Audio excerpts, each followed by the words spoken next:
राधा वल्लभ श्री हरिवंश, हमारे कुछ सब्सक्राइबर्स का ये प्रश्न आता रहता है कि उनका पूजा पाठ करने में मन नहीं लगता है। देखिए, जब तक आपको भगवान से प्रेम नहीं होगा या फिर आप प्रेम संबंध स्थापित नहीं करते हैं, तब तक जो है भगवान की पूजा पाठ करने में मन नहीं लगता है। प्रेम संबंध स्थापित करना कैसे? जैसे कि कई लोग लड्डू गोपाल को पुत्र मानते हैं, कई लोग रामचंद्र जी को जीजा जी मानते हैं, यानी सीता माता को अपनी बहन मानते हैं, कोई जो है श्री कृष्ण भगवान को सखा मानते हैं, कोई पति मानती हैं, कोई राधा रानी को सखी मानते हैं, कोई भगवान भोलेनाथ को अपना पिता मानते हैं, कोई सखा मानते हैं हनुमान जी को।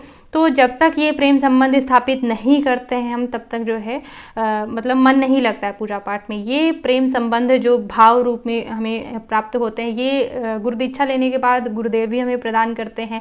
अगर आपके अभी तक गुरुदेव नहीं बने हैं तो आप अपने स्वयं से भी जो है भाव से किसी भी भगवान से जो है संबंध स्थापित कर सकते हैं।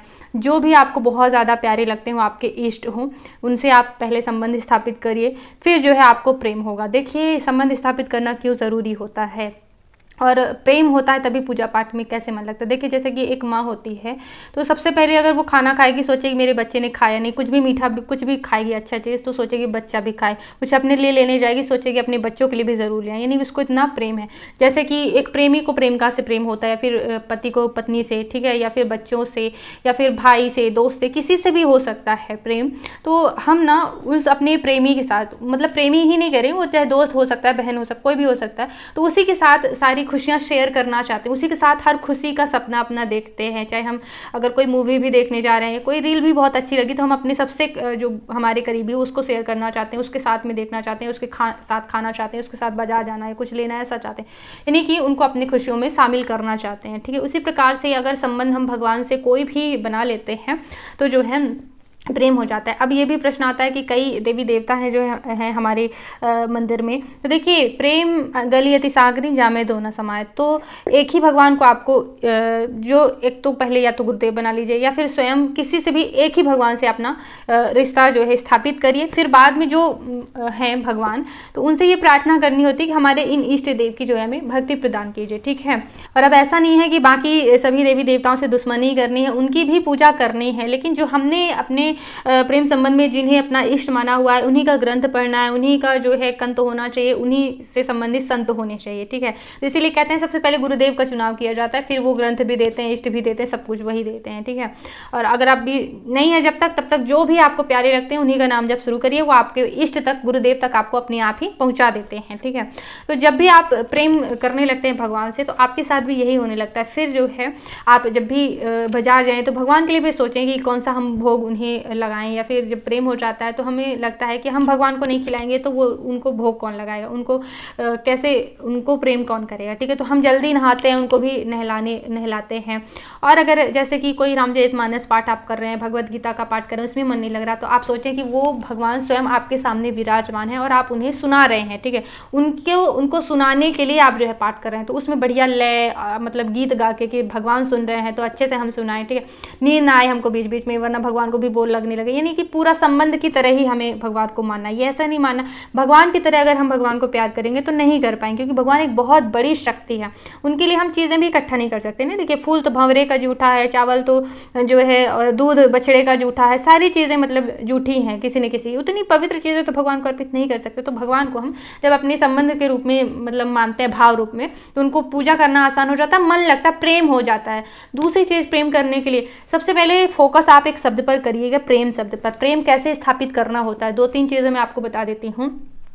तो इसको पाने के लिए, जैसे मैं आपको सांसारिक उदाहरण से समझाना चाहूँगी कि जैसे मान लीजिए एक लड़की से कोई लड़का अगर प्यार करता है, सबसे पहले क्या करता है, उसकी मतलब जो सहेलियाँ होती हैं उनसे जो है थोड़ा सा बातचीत करके उसका नंबर लेता है, या फिर उसकी ज़्यादा जानकारी मतलब इकट्ठा करना चाहता है, उसका फेसबुक प्रोफाइल, इंस्टाग्राम वगैरह प्रोफाइल चेक करेगा, कहाँ रहती है, उसके कौन माता पिता। शादी करना चाहता है तो सबसे पहले माता पिता को प्रभावित करने की कोशिश करेगा, उसके रिश्तेदारों को, या जिसको वो बहुत ज़्यादा मानती है उसको प्रभावित करने की कोशिश करेगा, ताकि वो लड़की को मना उससे शादी करने के लिए। ठीक है, या फिर उसको जो चीज़ें पसंद होंगी, गिफ्ट वगैरह, तो पहले जानकारी पाएगा ना कि उसको क्या पसंद है खाने में, तो उसको खिलाएगा, मतलब ले जाएगा कहीं होटल पे खिलाने के लिए, कॉफ़ी पिलाने के लिए, या फिर उसको कौन सा गिफ्ट पसंद है वो पहले जानकारी लेगा ना, तब ना उसको देगा। ठीक उसी प्रकार से भगवान से प्रेम करने के लिए क्या करना होगा, हमें सबसे पहले जानकारी इकट्ठा करनी होगी, उनके बारे में सुनना होगा। अब जैसे लड़की से अगर प्रेम होता है तो लड़के हर चीज़ मतलब जानकारी भी इकट्ठा करते, देखते भी कैसे चलती है, आज उसने क्या पहना है, उसके कैसे बाल हैं, कैसा रंग है, सब कुछ। उसी तरह से भगवान ने कब कौन सी लीला करी है, भगवान को क्या पसंद है, भोग में क्या पसंद है, उन्होंने कौन कौन सी लीला कहाँ पर की है, उनके कौन माता पिता हैं, कौन उनके भक्त हैं। और सबसे ज़्यादा जो चीज़ें मैं आपको बताऊं, अगर आप अच्छे से रिलेट कर पाए, देखिए अगर किसी माँ को खुश करना हो ना, तो उसके बच्चों को अगर कुछ दो, उसके बच्चों को खुश रखो, तो उसकी माँ अपने आप ऑटोमेटिक खुश हो जाती है। या फिर अगर लड़की से कोई प्यार करता तो वो जिसको सबसे ज़्यादा प्यार करती है उसको खुश करो तो वो भी खुश हो जाएगी, इम्प्रेस हो जाएगी। उसी तरह से भगवान सबसे ज़्यादा अपने भक्तों को प्रेम करते हैं।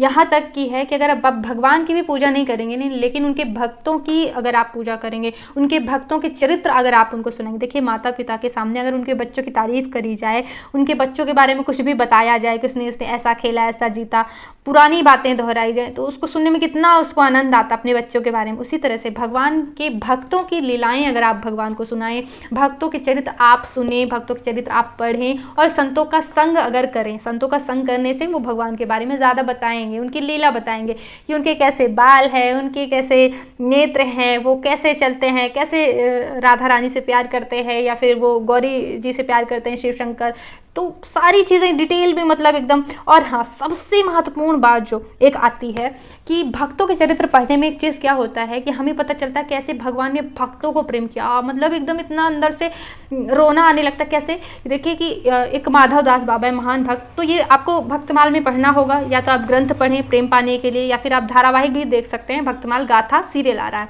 ठीक है, रामायण के जैसे पूरा। रामायण देखने में भी कितना आनंद आता है, कहीं ना कहीं से भगवान से कनेक्शन, हमको प्रेम जोड़ना है, ठीक है। तो देखिए एक माधव दास बाबा की मैं कहानी बता रही थी कि वो जो है भगवान को इतना प्यार करते थे कि छोड़ छाड़ के सबको आ गए थे, मतलब उनके पास भक्ति में रहते थे। तो एक बार जब वो बीमार हुए, उनको बहुत ज़्यादा जो है दस्त लगने लगी, ठीक है, तो इतने बेहोश हो गए कि मतलब खुद के कपड़े बदलने का उनको होश नहीं रहा। तो जब वो जागे, उन्होंने देखा कि एक पीताम्बरधारी जो है उनके वस्त्र बदल रहे हैं। तो वो कौन थे? स्वयं जगन्नाथ जी अपने भक्त की लंगोटी धो रहे थे। तो उन्होंने पूछा कि आप क्यों धो रहे हैं? तो भगवान ने कहा तुम्हारा मेरे सिवा कोई है और है क्या? तो उन्होंने कहा कि नहीं, मेरे सिवा, आपके सिवा तो मेरा कोई नहीं है। तेरी भगवान लंगोटी तक मतलब अपने भक्तों की धो रहे हैं। इतनी इतनी मतलब बहुत सी कथाएं आप पहले पढ़िए, इतना आनंद आएगा ना। भगवान चक्की पीस रहे हैं अपने भक्त की मदद करने के लिए, आटा पिसवाने के लिए। भगवान मतलब पानी ला रहे हैं, पता नहीं मतलब भगवान के भक्तों के लिए वो किस तरह से मतलब यहाँ तक कि एक भक्त है सखूबाई जी, उनके लिए भगवान बंध तक गए और उसके पति की सेवा, पैर दबाना, सास को खाना पीना देना, उसके तानी सुनना, मतलब सखूबाई उनकी महान भक्ति, तो उनको लिए उन्होंने ये तक किया कि बंध गए किसी के घर में और मार भी खा रहे हैं सखूबाई के बदले। मतलब क्या क्या उन्होंने किया ना। एक बार आप भक्तमाल की गाथाएं पढ़िए, कथा पढ़िए, तब आपको भगवान के अंदर जो प्रेम है उसका पता चलेगा, तो फिर आपको भगवान से ऑटोमेटिक कनेक्शन हो जाएगा। ठीक वैसे ही संसार से थोड़ा सा मैंने उदाहरण दिया, लड़की से प्रेम करना है तो उसके बारे में सबसे पहले आप जानकारी हासिल करते हैं, उसकी बार बार फोटो देखते हैं। तो भगवान का भी यही करना है। जब भी आप पूजा करते हैं, उनका नक्सिक श्रृंगार देखिए, कैसा मुकुट है, टेढ़ा है, कैसा रंग है मुकुट का, कैसी आंखें हैं, कैसे वो मुरली लिए हुए हैं। तो यानी कि बस वही है सेम। अगर आप एक प्रेमी और प्रेमिका के जोड़े से अगर अंदाज़ा लगाएंगे, भगवान से ठीक वैसे ही प्रेम करना होता है, ठीक है। पिता की दृष्टि से अगर आप देखते हैं तो पिता का आदर करना होता है, उनको भी स्नान कराना, सारी चीज़ें हैं, तो विग्रह रूप में आसानी हो जाती है। और आज मोबाइल जो है हमारे लिए वरदान है। वरदान कैसे कि देखिए, अगर आपको भगवान को नहलाने धुलाने में ही मन नहीं लगता है तो इसको लगाने के लिए क्या है, जब भी आप भगवान को स्नान कराने हैं, जैसे कि आपने देखा होगा धारावाहिक कि पार्वती माता भगवान शिव शंकर को दुग्ध से स्नान करा रही है, लेकिन वहाँ जो है शिव शंकर स्वयं साक्षात उनके ऊपर जो है दूध पड़ रहा है, मतलब आसमान में, है ना। यहाँ वो शिवलिंग में डाल रही हैं, दही डाल रही हैं, फल फूल अर्पित कर रही हैं, वहाँ शंकर जी के पास फल रख गए, वो खा रहे हैं। तो आप ऐसी जो है खुद भी कल्पना कर सकते हैं कि आप यहाँ अपने विग्रह में, मूर्ति में जो है स्नान करा रहे हैं, वहाँ आकाश में भगवान विराजमान है जिनके ऊपर जो है दुग्ध स्नान पड़ रहा है, दही स्नान पड़ रहा है, आप उन्हें यहाँ पे फल अर्पित कर रहे हैं, वहाँ पे भगवान भोग ग्रहण कर रहे हैं, आकाश में विराजमान है। जैसी आपकी छवि मन में अंदर बने, इसे मानसिक पूजन भी कहते हैं, ठीक है। जैसी भी छवि बने वैसे आप जो है करिए, ठीक है। और भी मानसिक पूजा ऐसे भी कर सकते हैं, जैसे कि अगर आपका माला से जप करने में मन नहीं लगता तो देखिए आपके जो घर के अंदर मूर्तियां हैं उनको अगर किसी और ने स्नान करा दिया, भोग लगा दिया, तो अब आप क्या करेंगे, आप जब माला से जप करते हैं मान लीजिए, तो आप क्या करेंगे कि उन्हीं भगवान की आप कल्पना शुरू कर देंगे कि आप उन्हीं को मतलब मन में करना है, हाथ से नहीं करना, मन में कि आपने उनको थाली में रखा, आप उनको स्नान करा रहे हैं, फिर वस्त्र पहना रहे हैं, चंदन पुष्प सब आप अर्पित करें, धूप बत्ती भोग लगा रहे हैं। तो माला यहाँ हो रही है, नाम जप मुंह से हो रहा है और मन में चिंतन चल रहा है, कहाँ, कम से कम भागेगा तो नहीं ना दुनियादारी में, किसी मतलब कहीं लंदन तो नहीं चला जाएगा, पता नहीं मन कहाँ कहाँ चला जाता है। तो इससे अच्छा है कि आप मानसिक पूजा कर रहे हैं, वही जो भगवान विराजमान है सिंहासन पर, वही आप विराजमान करके उनको नहला धुला रहे हैं, उसी में मगन है, माला भी हो रही है, जब भी आपका हो रहा है। मन लगाने का बड़ा अच्छा तरीका है ये मानसिक पूजन, इतना आनंद आता है मानसिक पूजन में कि क्या ही कहने।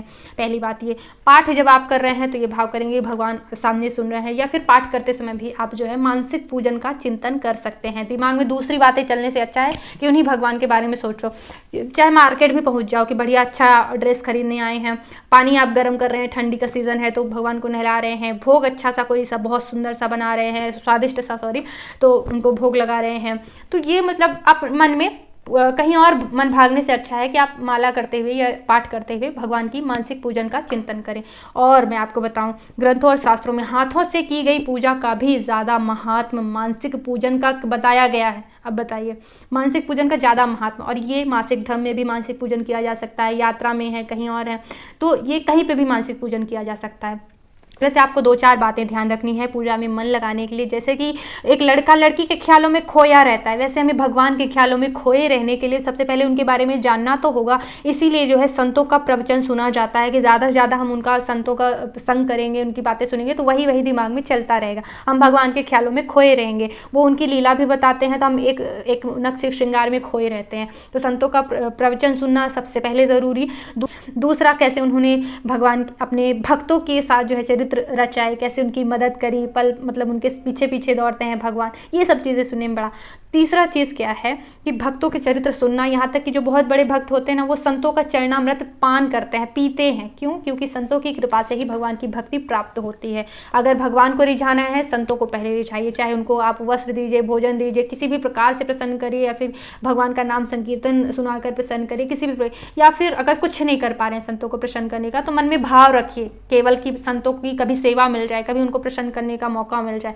इस भाव से ही भगवान रिझ जाते हैं। और कुछ नहीं मिल रहा है तो संग करने के लिए कोई ग्रंथ पाठ करिए। भक्तमाल इतना अद्भुत ग्रंथ है, इससे आपका निश्चित ही पूजा पाठ करने में मन लगने लगेगा। तो भक्तमाल आप ग्रंथ या सीरियल वगैरह भी देख सकते हैं। साथ ही एक और महत्वपूर्ण बात, भगवान का प्रेम प्राप्त करने के लिए जो है नाम जप भी जरूर करना चाहिए। उठते, खाते, पीटते, बैठते हर समय जो है भगवान का नाम जप जरूर करते रहिए। नाम जप करने से क्या होता है कि वो अपनी भक्ति के लिए जो है साधन अपने आप ही जो है आपको उपलब्ध कराते जाएंगे। गुरु से भी मिलवा देंगे, भक्तों से भी, जो भी जरूरी होगा उसकी व्यवस्था, क्योंकि नाम की बहुत महिमा होती है। नाम महाराज ने कृपा करी तो आपको भक्ति और प्रेम जरूर प्राप्त होगा। इसी तरह से पूजा पाठ और भक्ति के वीडियो के लिए बेल आइकन पर प्रेस जरूर कर लीजिएगा, ताकि जब भी मैं कोई अच्छा वीडियो डालूं आपके पास सबसे पहले नोटिफिकेशन पहुंचे। एक बार चैनल पर आकर के भी बहुत महत्वपूर्ण वीडियो दिए हुए हैं, उन्हें देखिएगा, आइएगा। राधे राधे।